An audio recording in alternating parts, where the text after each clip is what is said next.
Hurmatli asalarichilar, hozir mana asal sezoni mayisga asalga yaqinlashib qolganligi uchun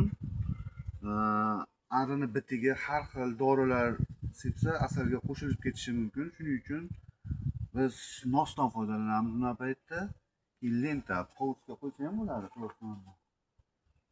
No, endi undan arzonrog'i, masalan, iloji bor nos nima qilinsa, nos yaxshi, effekti yaxshi. Biz shundan foydalanyapmiz. Mana arini holati hozir. Beroqdan olavering, qo'rqmang. Mana bular pishgan asallari. Mana yoriqqa nima qilaylik?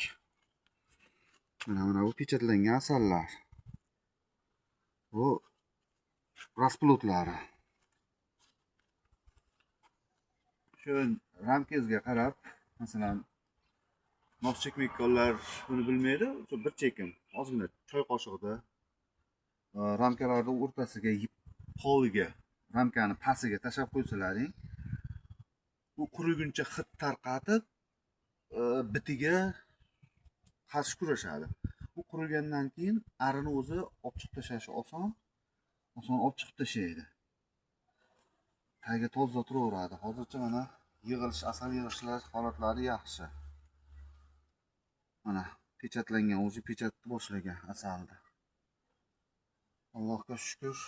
Doim hamma asallar ichiga fayzu baraka bersin. Biza asosan arimiz, biz vodiydamiz, o'rmon xo'jaligida turadi. Bu yerda bitta ikkita ari olib qolganmiz. Ular juda kuchsiz arilarni olib qolib, uyda kuchaytirdik.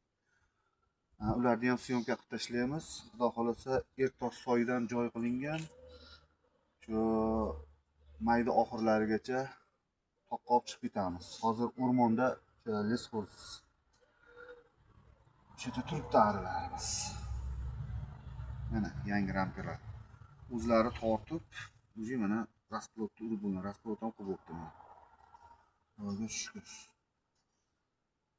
Buni urib qo'yganligi uchun yangi ramka bergandim kecha. Shuni ko'raylikchi. O, Xudoga shukr, mana buni ham tortibdi. O'zi ishirib tortishni boshlabdi buni ham.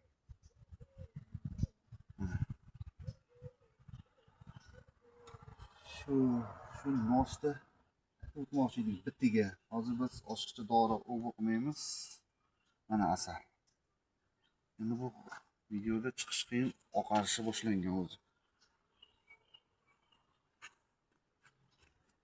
Buni biz juda gapga zo'r emasmiz. Shu asalarichilikni bilamiz.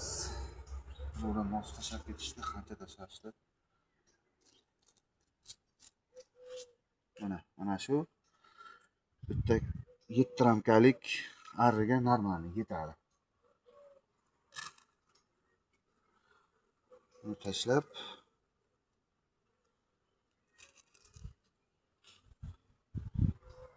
buning effektini ko'rganmiz. Har yili shu bilan bitiga qarshi kurashib turibmiz.